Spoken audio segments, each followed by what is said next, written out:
Welcome to That's Praise, a Nicolas Cage podcast. I'm your host VH Zest. And I am your co-host, Captain Nostalgia. And do you remember the birthday pie? It's the funniest scene in this movie. Because we're talking about 2017's Vengeance, a Love Story. What a way to open up this podcast. Because this is probably one of the heavier movies we've done. It definitely, thus far. Although I know that like Nick Cage has like some like war movies and stuff that we haven't gotten to. But yeah, so far this is definitely the heaviest movie we've done. Mandy is up there.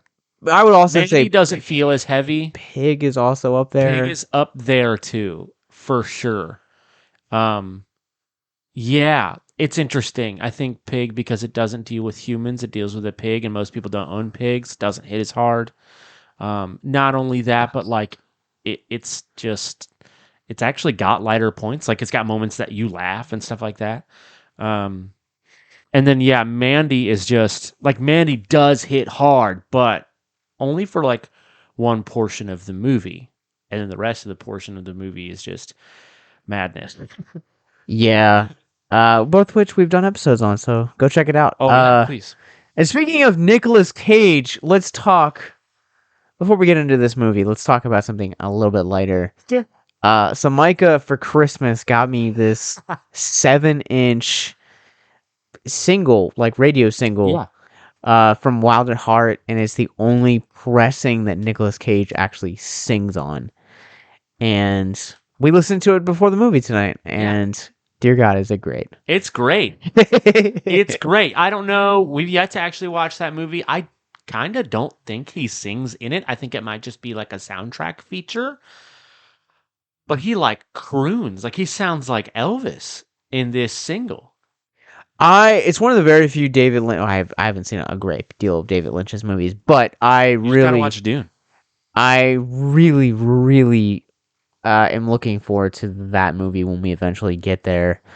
And last piece of Cage news we'll say before we get into it is we have Cage stickers now. So we totally do. Yeah. So they just say victims and villains. They've got his face on there, and there's a little like, what's a QR code, and it's just to links to our website. But you can, how can people get those? Can people get those? Yeah, we'll mail them out. Just cool. Just DM us on like Facebook or Instagram or Twitter at Victims and Villains and say, I want a sticker, and just give us your address and we'll mail those out. Yep. I don't know. It's before we started recording, I was like, you know what? I'm just going to throw the stickers out there. If people want them, you know? All right. So Vengeance, a Love Story it tells the story of a woman, a widower, named Tina, who, widow. Yeah, sorry. Because Nicolas Cage is also a widower in this one. I didn't pick that up. Yeah, that's essentially how we get introduced to him, outside of him like doing this like weird Captain Evil Knievel styled stunt. But no. So basically, woman meets Cage in a bar and goes to a 4th of July party afterwards, and on the way home, her and her daughter get assaulted. She gets brutally sexually assaulted, and essentially what ends up happening is the 4 victims that did the assaulting go off scot-free, and Nicolas Cage goes on a vigilante spree to seek justice. And what are your general thoughts on this movie? Because this is one of the very few movies that I've seen in a long time, that we've covered in a long time, that I've actually seen. Sure. Yeah. I think that this movie is it's put together okay. There's a couple of moments it's like, well, that seems too convenient, or oh, they wouldn't have done that this way, or et cetera, et cetera. Speaking of like legalities and things like that, there are parts of this movie that seem like really just not realistic. You have to kind of suspend your disbelief about a movie that really tries to be realistic. It's not a superhero movie. Um, but this is a drama through and through, which is really not my bag. There are parts of this movie that were really hard for me to watch, and I felt like, um, maybe this is a me thing, and maybe it's not. Maybe it's actually how the movie is built. But I felt like the movie had a really strong intro, and then a really just kind of a decent sized lull from like the back half of the first act and into the second. Um, there's a lot of just like hospital scenes and things like that, and they're really trying to like dramatize an already heavy situation. Um, but I don't know. I don't think this. I'm trying as best as I can to be as objective as I can be. I don't think this is a bad movie. I don't think it's a poorly constructed movie. I think there are issues with it, but that's most movies. Um, yeah, I think it's not for me, and I think it's definitely one of those movies where like I generally believe in like a spoiler free movie experience, not watching trailers and things like that. I would not advocate that for this movie. You should know the content of this movie before you see it. This is one of those movies that I will say, like, I also want to echo what you're saying, is that like I also too like advocate people to go into movies blind. Mm-hmm. And sometimes there are movies that I would never suggest that for. Yeah. And this is one of those very rare occasions. Just knowing that this, not even maybe knowing a lot of the details of the movie, but knowing that there is like knowing the content of what the movie is. Yeah, you just need to know what you're going to see and what the themes are. You don't need to know how it ends or whatever, but those things are pertinent. Because so I felt that way that you felt the first time I watched this movie with the lulls. Like there are definitely lower points in this, Yeah. but to me, like on a second time, I'm like, all right, they're building up the character of Tina. They're trying to create a level of sympathy for her. So when Cage-Con swifts in Yeah. to save the day, you feel like you're truly seeing justice. Sure, and I do think the film accomplishes that. And again, it may just be a me thing where it's just like realistically, this is just not easy for me to watch, and it's also somewhat foreign for me, which I'm thankful for. But it's also like, well, hey, that if it's not foreign to somebody else, then it's probably something that does. There's stigmas about it, and there don't need to be. We do need to talk about these kinds of things. They're just not easy for me to talk about on an emotional level. Sure, and this is why I was saying specifically about this film is that this film for me it hits differently than I think it will for you, because I have shared this on episodes of Victims and Villains and even Abyss Gazing, is that I am a son of two parents that were both sexually assaulted. Right. So, like, my mom told us about her assault when we were growing up, and she educated us constantly on the dangers of stranger danger Yeah. and, like, the very real realities of what rape is and sexual assault. And I got to live with those very real ramifications in my own home for my entire life.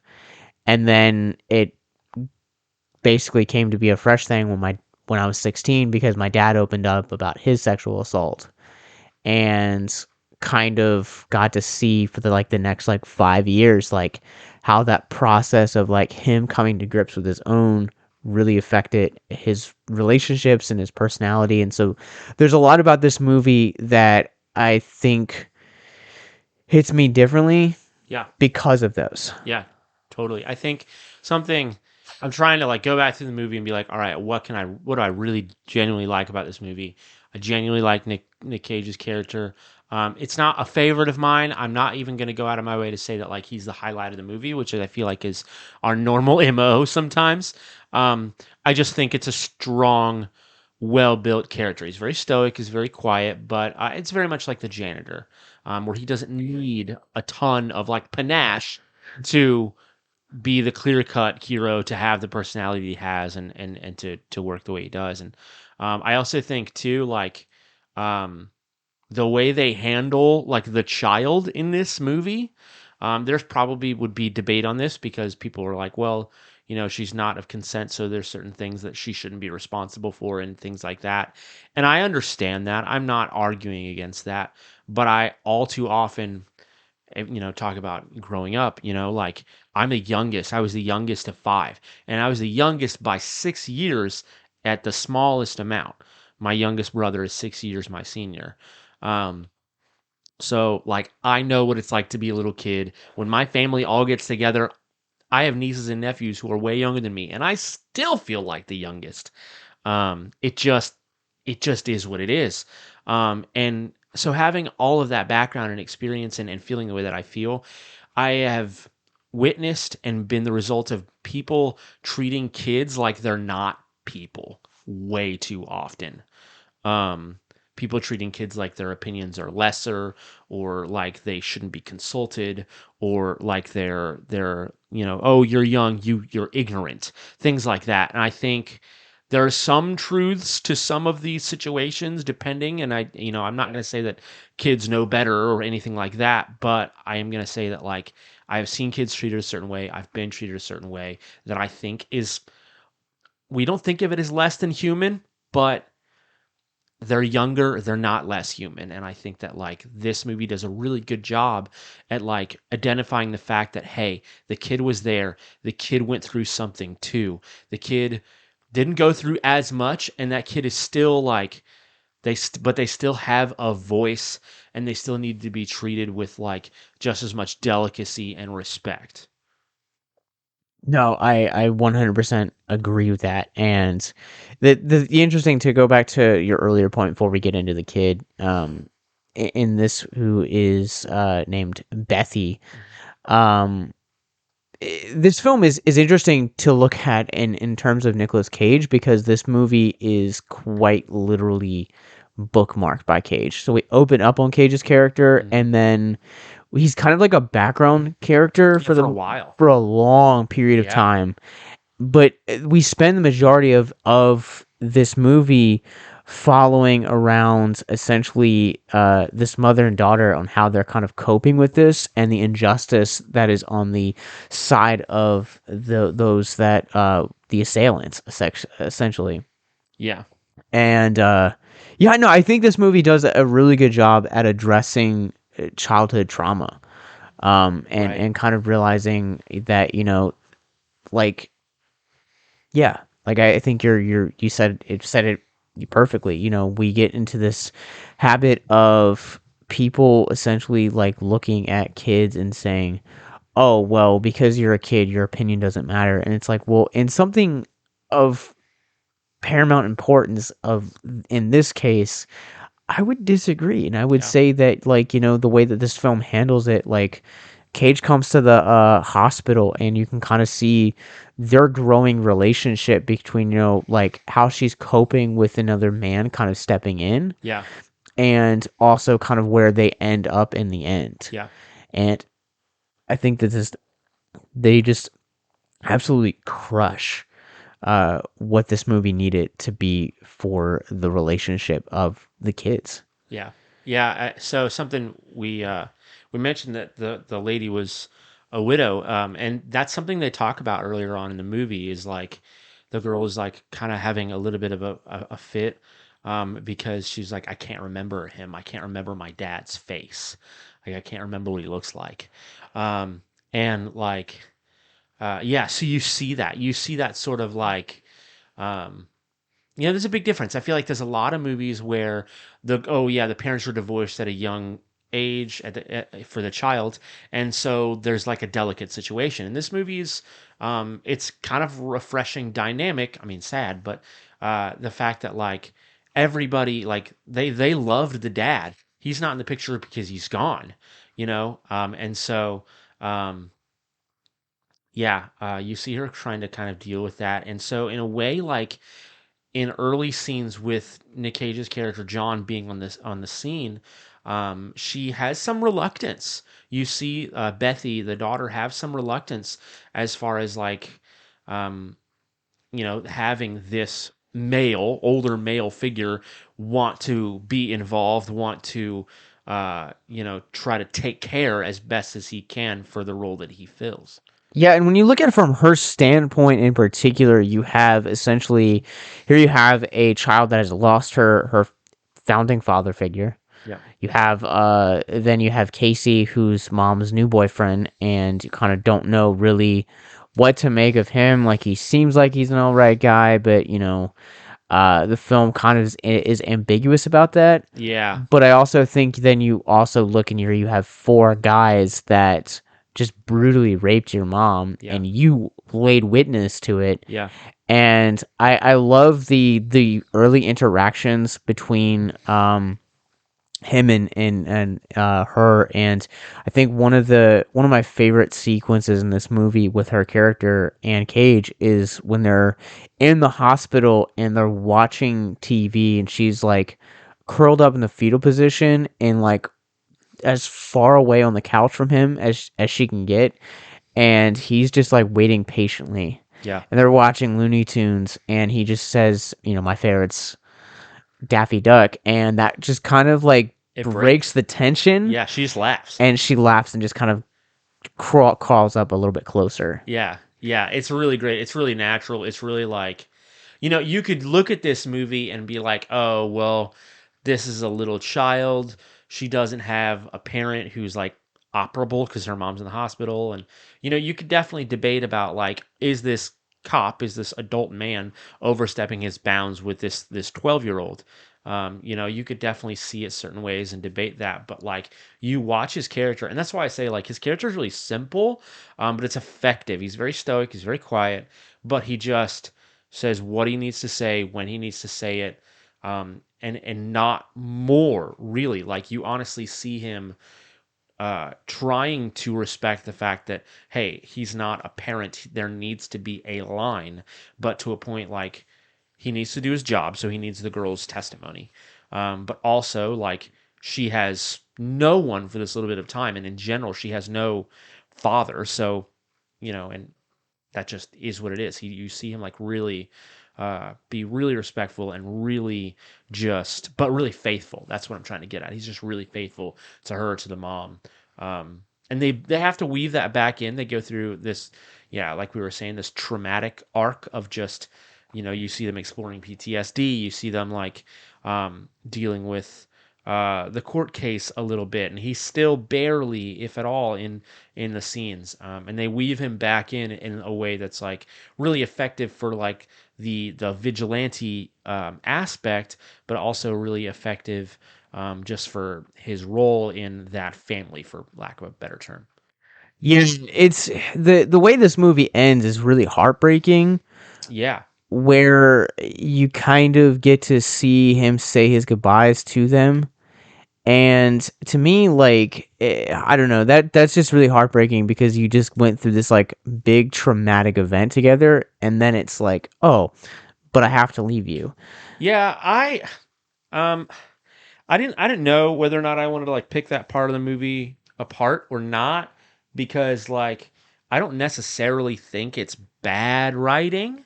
Oh, I'm not saying I have an issue with the Yeah, ending. I'm just but saying it like is a sad it's ending. really not satisfying Sure. either. Yeah, I don't know. It's interesting. You're right. It's sad. That can definitely be said.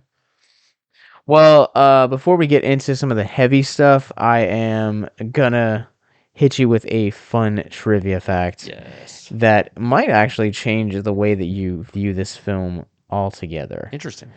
Um, so I'll start off with I'll hit you with a funny one before we get into it. Type.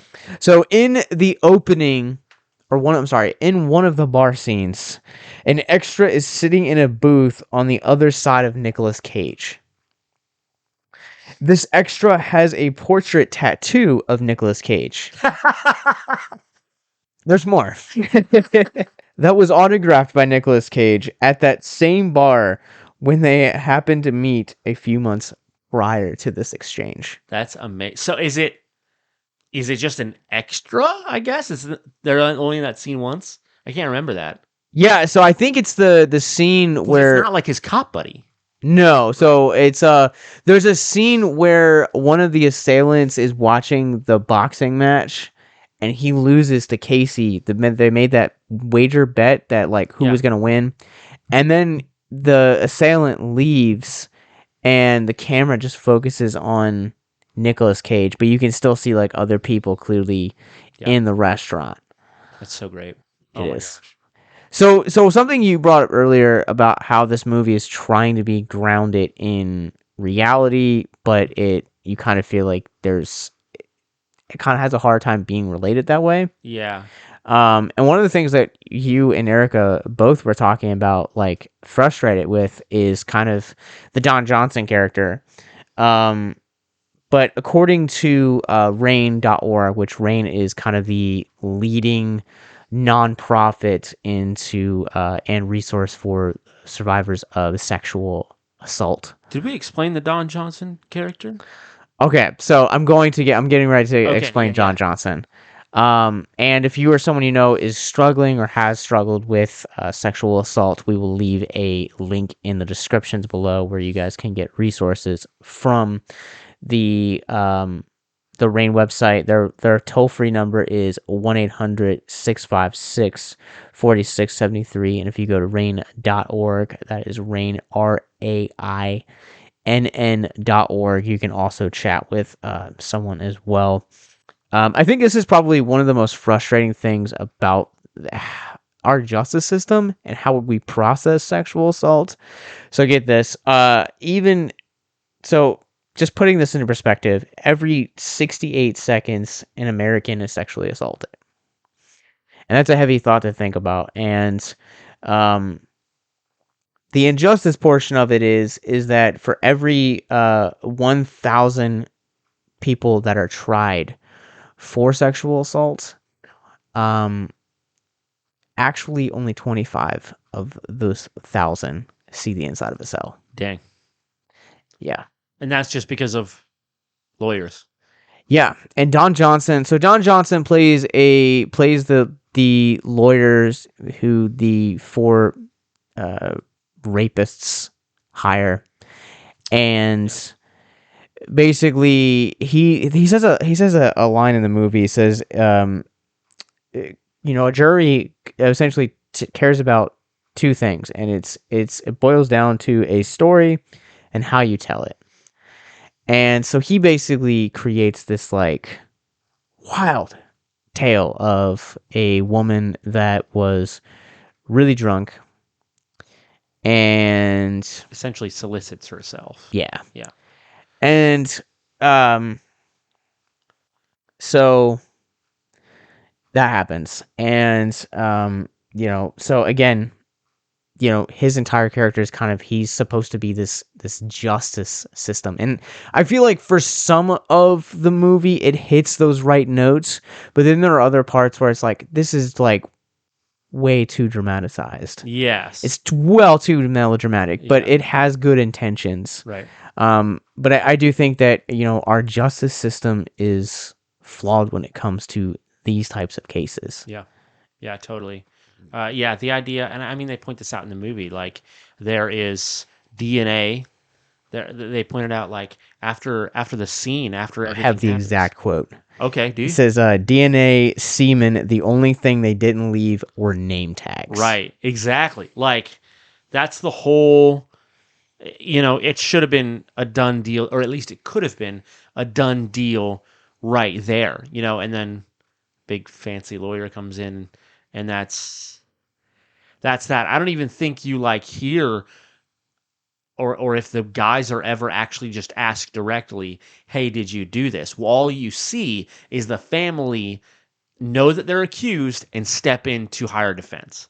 And I think what's one of the most frustrating things about this, too, is that Don Johnson looks to the father of 2 of the rapists and actually acknowledges the fact that his defendants actually did commit the crime. Yep. But he was going to spin it like they didn't. Yeah. And that's not That's not justice. It's not. And I mean, I get in a way like that is.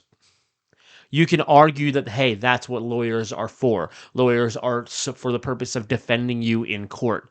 But like, there's a giant difference between like defending someone and advocating for their rights, which he did. He did advocate for their rights, but there's a difference between those things and, fairness and the truth and like advocating for what happened and, like is rough. Yeah. Also, the justice like not only is the justice system like flawed, but like man, the justice system in this movie is just like they're just like, what is time? Yeah, It's weird. this judge, man. He is very much a example of boys will be boys, and it's like, bro, like what? Yeah, that's something too that like, I don't know if you picked up on, but I picked up on it in this movie is like, except for the John character, except for Nicolas Cage's character, you pretty much get the vibe that it is a gender war. If you or someone you know is listening to this podcast right now and you're struggling with suicide, addiction, self-harm, or depression, we encourage you guys to please reach out. This is the heartbeat of why we do what we do. Suicide is currently the 10th leading cause of death in the United States, and as of this recording, there are 132 suicides that take place each and every day on American soil. And when you scale back internationally, there are 800,000 successful suicides. That is one death roughly every 40 seconds. So if you or someone you know is struggling, you guys can go to victimsandvillains.net/hope. That resource is going to be right in the description wherever you guys are currently listening or streaming this. There you'll find resources that include the National Suicide Lifeline, which is 1-800-273-8255. You can also text HELP to 741-741. We also have a plethora of other resources, including churches, getting connected with counselors, LGBT resources like the Trevor Project, and also veteran hotline as well. Please, if you hear nothing else in this show, understand that you listening to this right now, have value and worth. We get it. Suicide, depression, mental health, these are hard topics, and the stigma around them doesn't make it any easier. But please consider the resources right in the descriptions below, wherever you guys are listening, because once again, you have value and you have worth. So please stay with us.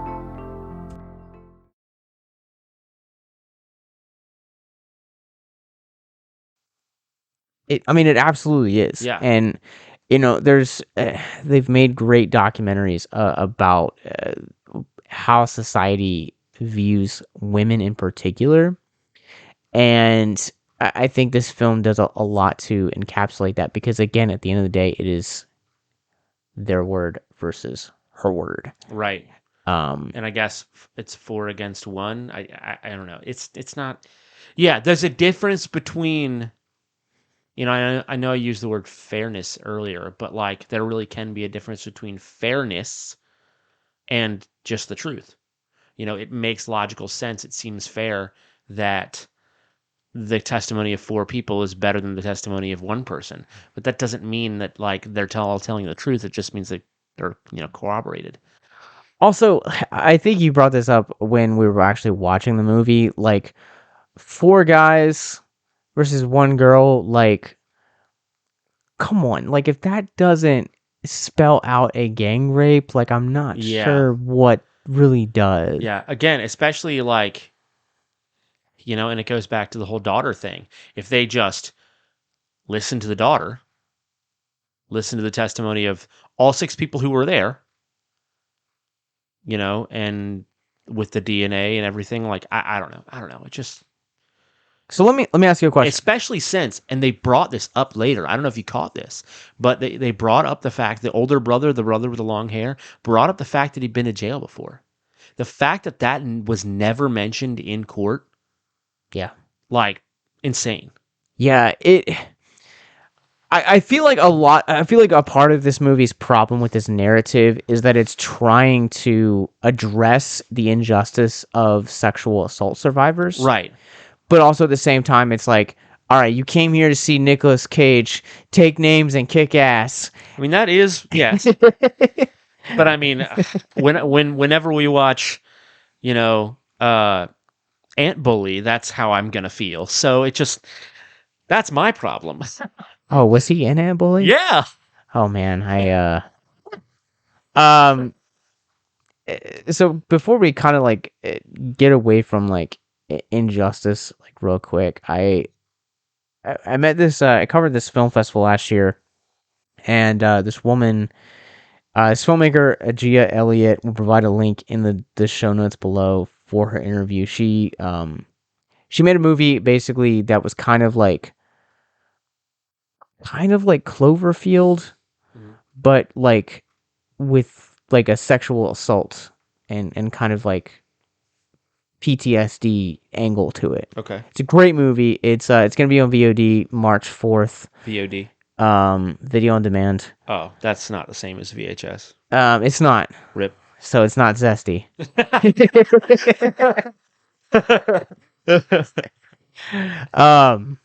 But no, she was. We did an interview. I did an interview with her after the film, and she was talking about how they interviewed real people that had been assaulted and kind of what the police procedural was like afterwards.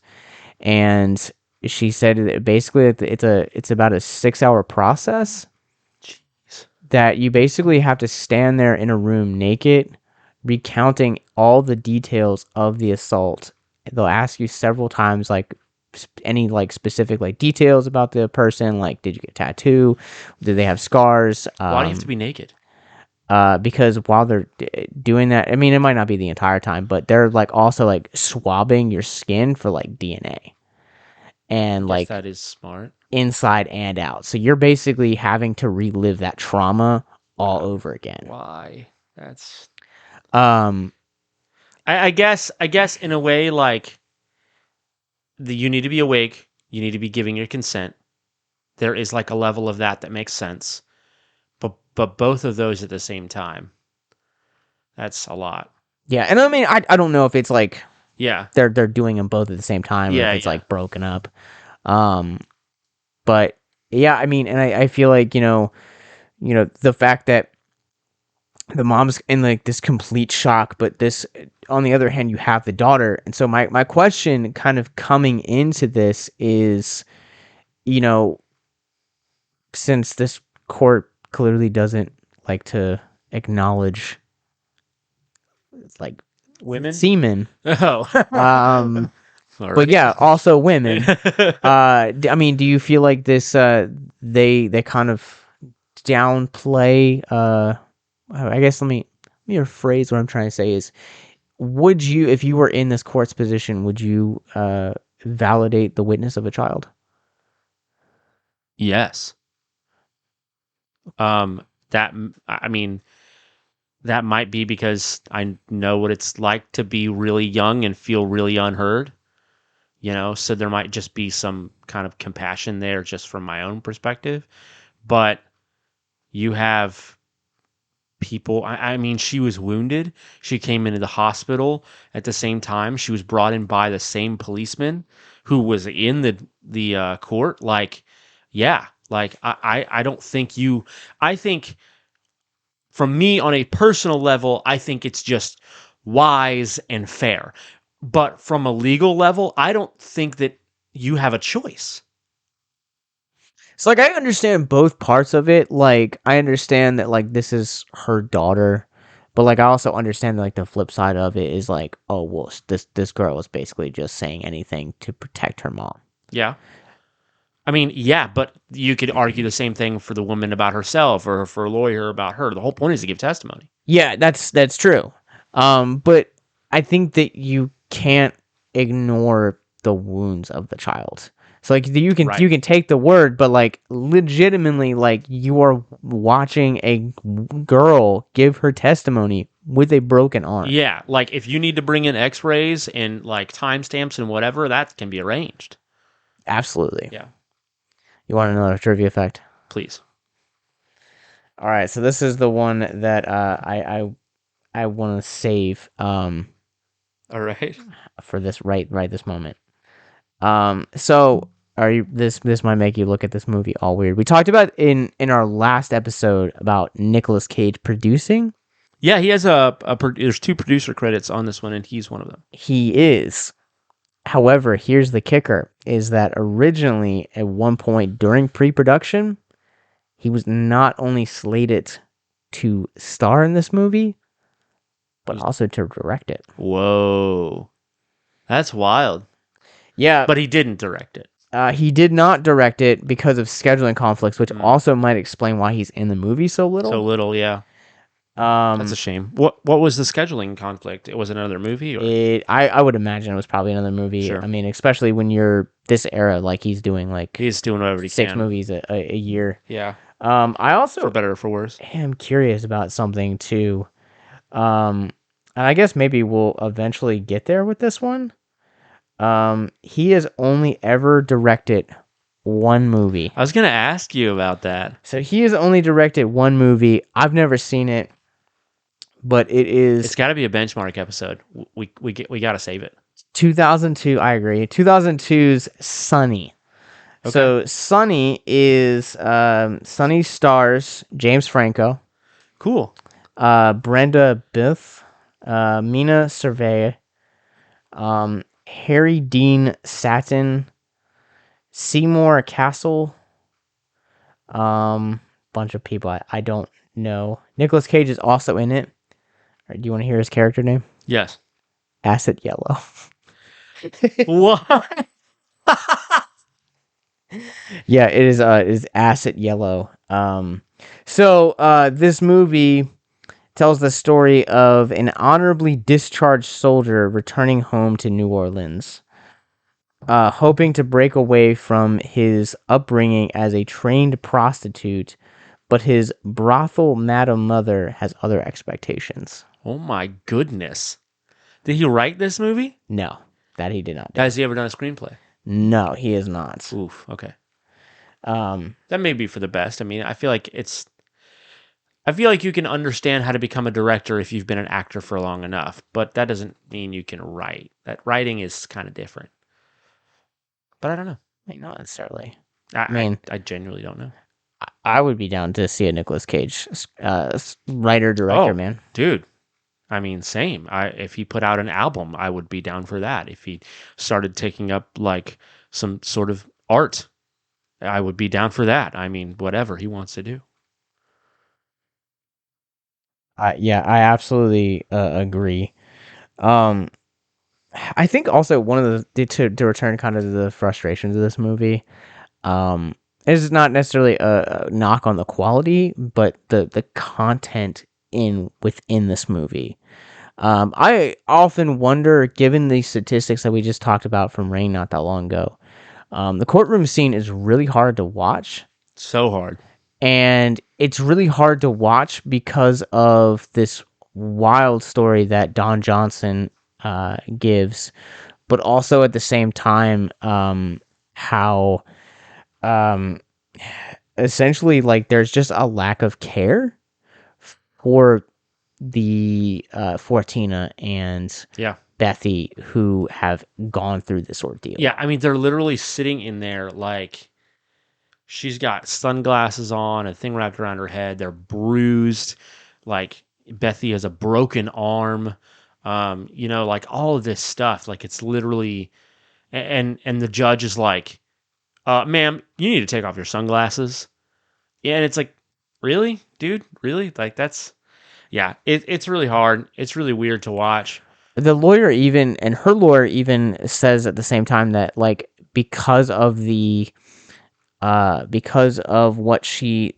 assault, that like they bashed her head into like the pavement in such a way that like it actually makes her eyes like sensitive to light. Yeah. And that just seems like there was like no care whatsoever. Yeah, none at all. Yeah, it just doesn't make sense. The hearing became the trial, which seemed really forced, as far as like Yeah, the whole thing is just really, really one-sided, and it makes sense. Like the fact that this cop just goes vigilante, like honestly, that part of the narrative is strong. It makes so much sense. Now, of course, it's backed up by parts of the narrative that are frustrating, but it still makes sense. Yeah, and I think that and I also want to put on here is like the thing about sexual assault is that it for those that survive it is never just contained to that one victim. Yeah, It affects everyone around you. It affects the relationships. It affects the way that you interact with people, the way that you talk with people. I mean, I feel like any sort of PTSD can do that. Yeah, no, and well, I think sexual assault in particular, Okay. will affect the way that you like the way that you interact physically with another person, Mhm. simply because that assault in and of itself is so violent, both like to the physical body, but also to the inside of the body as That's well. true, yeah. And of Um, course, emotionally. yeah, and it like traumatizes, and like I go back to like seeing my parents and kind of how they reacted to Yeah. it, and just like being around it. Like there's a point in this movie where Tina, our protagonist, actually attempts to kill herself. Yep.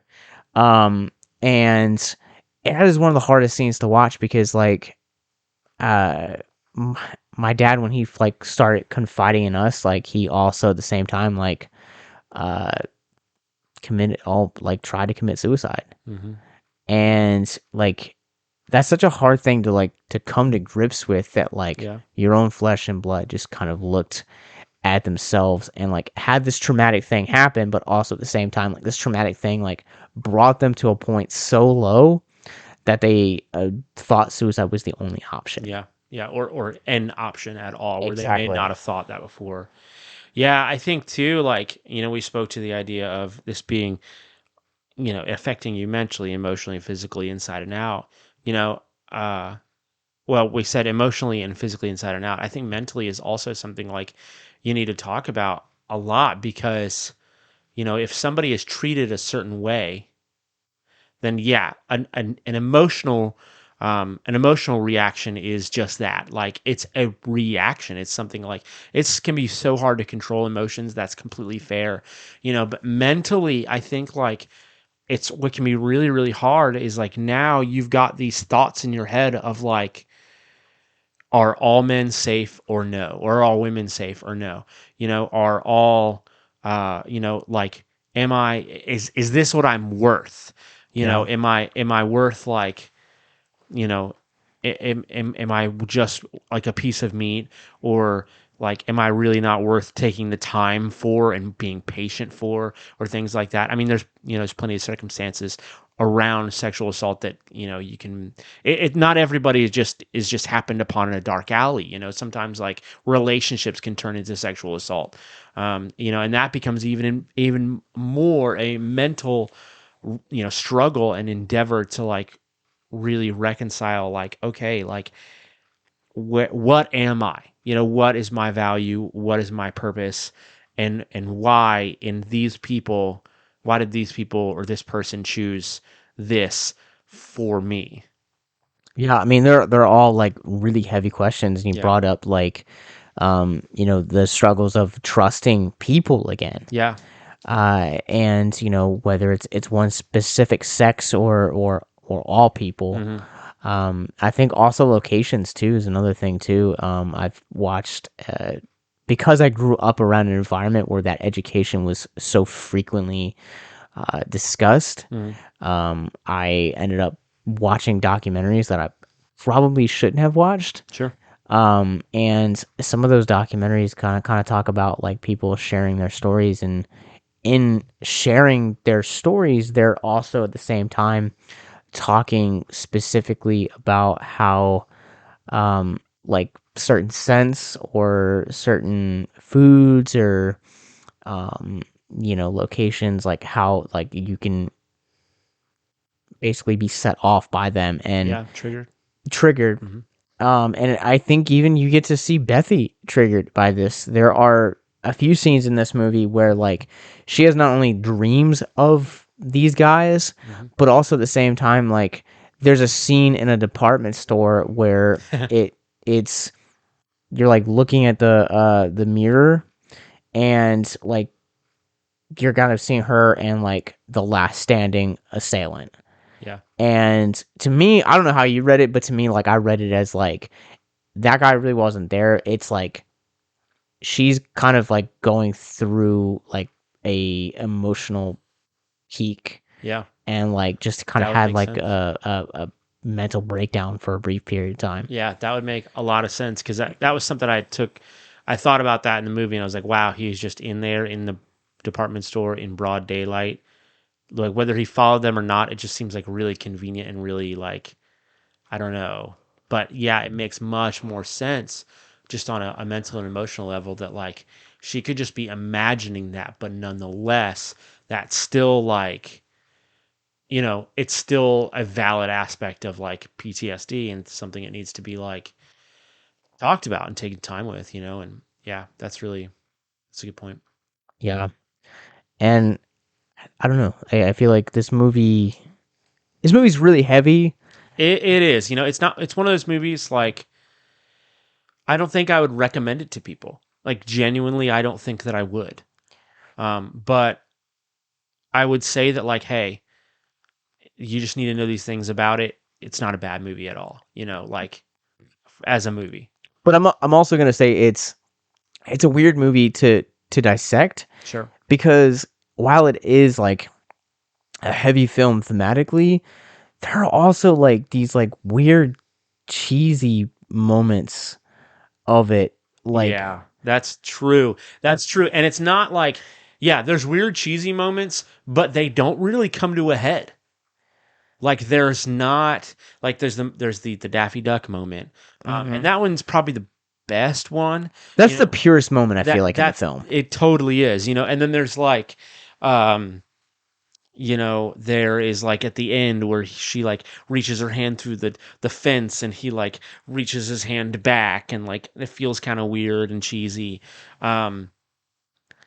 Yeah, you're right. But it's also weird because it feels like this movie is called Vengeance, a love story, and then at the end they just leave and go to California and all that cheese is kind of for nothing.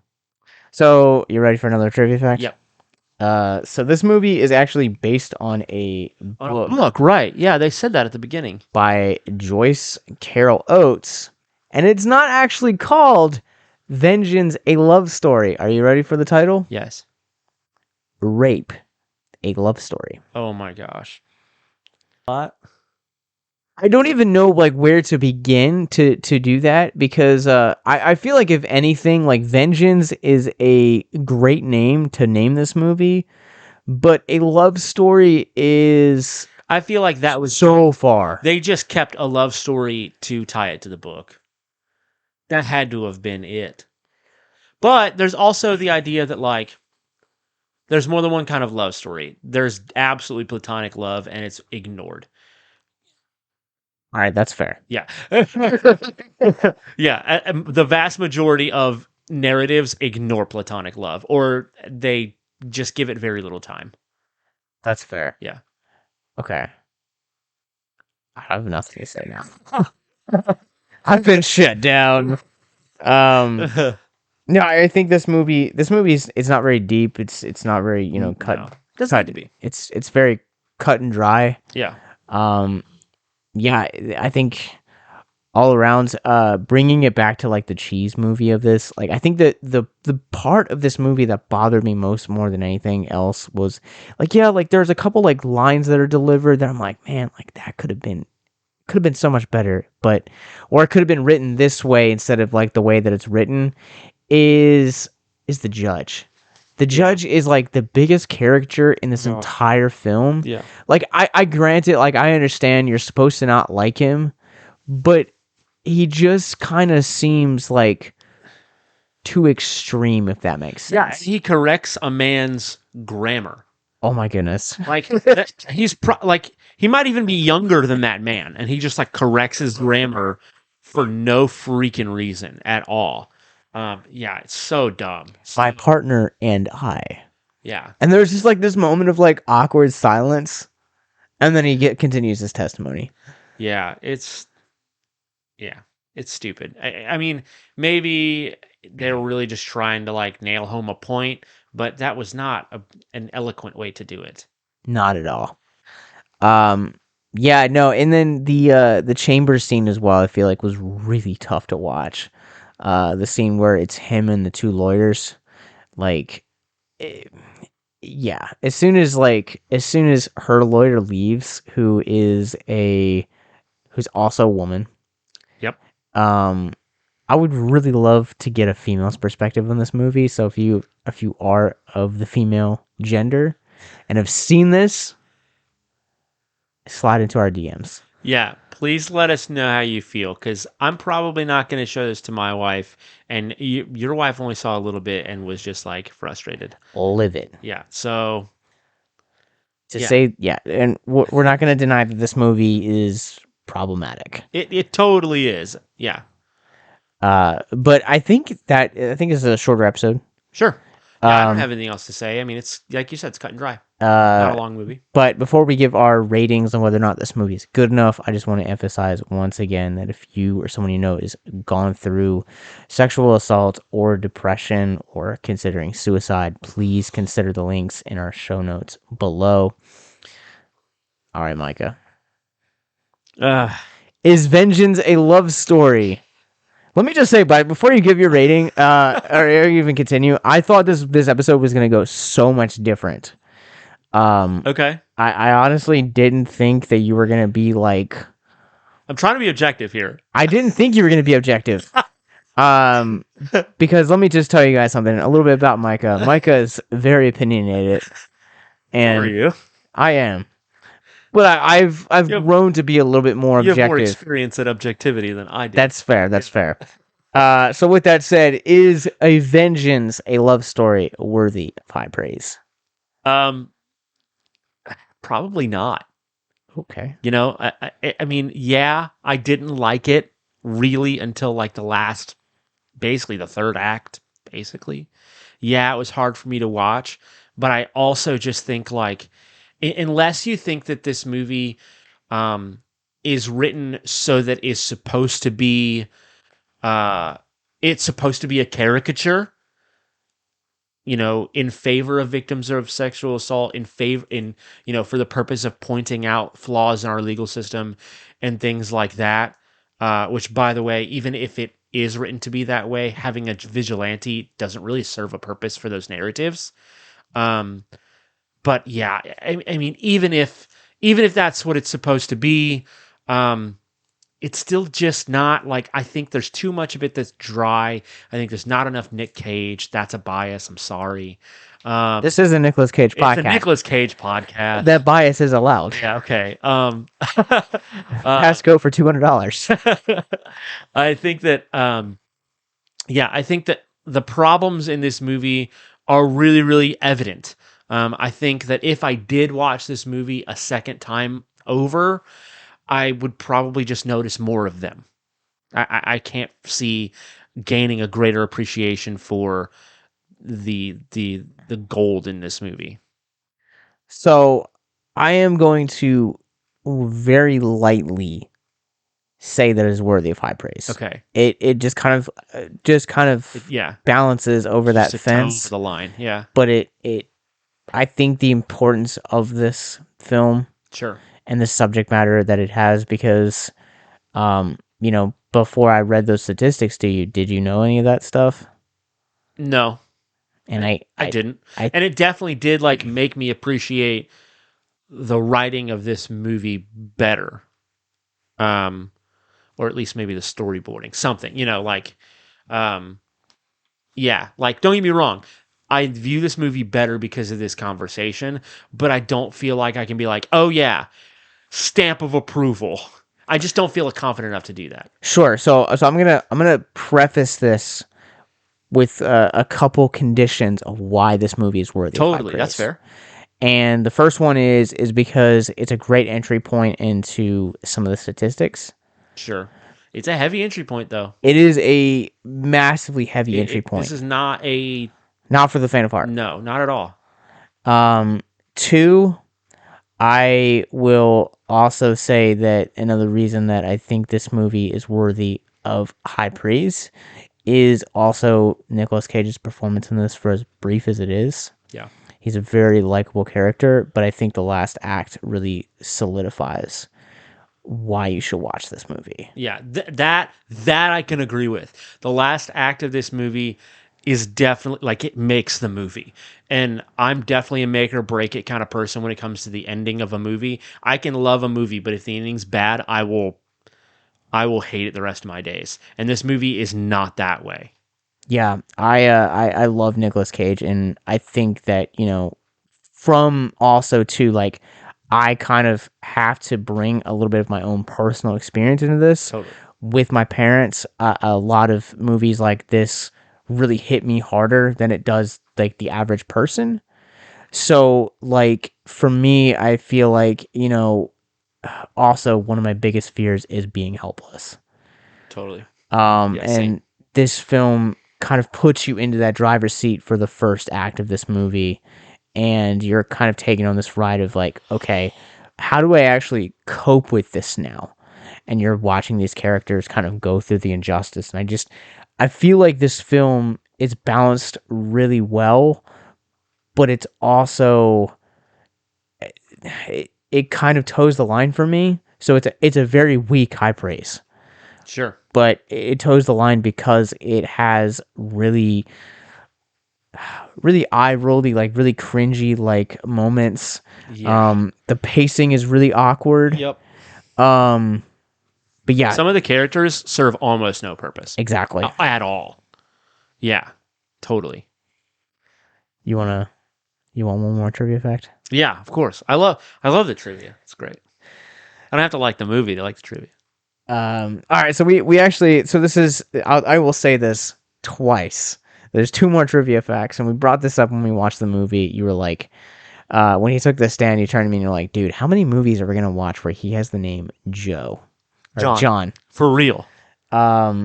So this is the 6th time that Nicolas Cage plays a character named John or Johnny. Incredible. Oh yeah, Johnny, because Valley Girl. Yeah. Don't forget about Johnny Blaze. Go for it. Yeah, that's true. The second one was good. This is also the 4th time that Nicolas Cage has played a vigilante. 4th time? 4th time. What's the... So in... I know Ghost Rider. Yeah. So in 1999's 8mm, which we have yet to cover. Ooh, okay. He plays a private eye who seeks vigilante justice upon the release of a snuff film director, Dino Velvet. His sleazy talent scout. I'm just not gonna. Yeah, don't ruin it all. And he also plays the aforementioned Johnny Blaze, yep. aka Ghost Rider. Ghost Rider, yep. Not once, but twice. Yep. The second time around is much better. I think it actually in theaters didn't perform as well, but man, it's much better. And then another film. So we have covered both Ghost Riders. Go check it out. And then the last one where he plays a vigilante is Kick-Ass. The Kick-Ass isn't even on here. Oh, then it's 5. It's actually 6 because it only actually lists one of the Ghost Rider movies. Interesting choice. But he also plays a 2011's Seeking Justice. He plays an English teacher named Will Gerald, who hires a organization of vigilantes to kill the criminal who assaulted his wife, Laura. That sounds surprisingly satisfying. Nick Cage as an English teacher is what I need. How would you guys like to help us get mental health resources into schools, conventions, and other events? Well, now you can. Simply go to patreon.com/victims and villains for as little as $1 a month. You guys can help us get mental health resources into current and upcoming generations, educate and break down stigma surrounding mental health, suicide, and depression.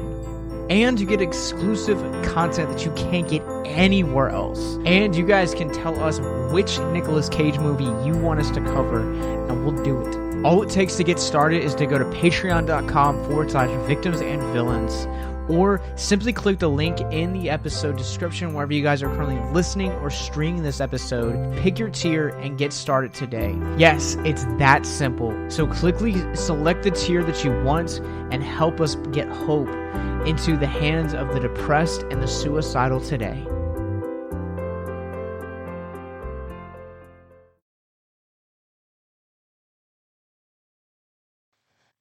Yeah. All right, so we haven't actually talked about what we are going to be covering next time. That's true. I think we keep circling around a few titles. Are we what episode number is this? Is this 35 or 36? This is 38. 38. Wow, I'm behind. Okay, so next episode's not any sort of benchmark. No. We'll figure it out, but if you listen to this and you want something specific, Shiz in a box. yep, you could always drop us a line. Also, just throwing this out there, just reminding you guys again, we have Nicolas Cage stickers, so let us know.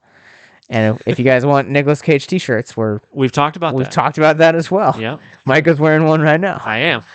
From Toy Snobs. Yep. Shout out to Toy Snobs. I didn't know about who they were until Micah walked into my living room tonight. They do a lot of Ninja Turtle stuff, and I just can't get enough. All right. Well, where can people find you online? You can find me at Mullet Stash on Instagram, at Mullet Stash _, on Twitter. And if you're into it, and if you're not, please try. You can find me on Spotify, Bandcamp, iTunes, Apple Music, all of those. Just type in Micah Kimber. MICAH. Yeah, I've got a spoken word album and a spoken word EP on there. It's a weird thing, but it's cool. I produced his latest second. Yes, that's true. That's true. Josh is currently my producer. It's also on my resume now. It's amazing. I was like, I did a thing. There we go. You guys can find me. I'm on Letterboxd. I am at Captain Nostalgia. Follow me on there, and you guys can follow our parent company, Victims and Villains. We are on Facebook, Instagram, Twitter, Twitch, YouTube, wherever you guys get your podcast. So after you guys get done going through all of Micah's spoken word, it's like 15 minutes. Not even. Come on over to whatever the platform that is, and check us out wherever you guys get your podcast from. We're also on Patreon, and we're also going to be coming up to do a panel here in Richmond for GalaxyCon. Heck yeah. March 18th, 19th, or 20th. We don't know which day yet. Sorry. But we also are... Victims and Villains also has a film festival which you guys can check out. More information, go to victimsandvillains.net/horrific hope. Yep. Not only that, and I won't say very much, but That's High Praise has been in the early discussion process of a film festival. Yeah. Celebrating excellence. Anyways, until next time, remember to keep on caging.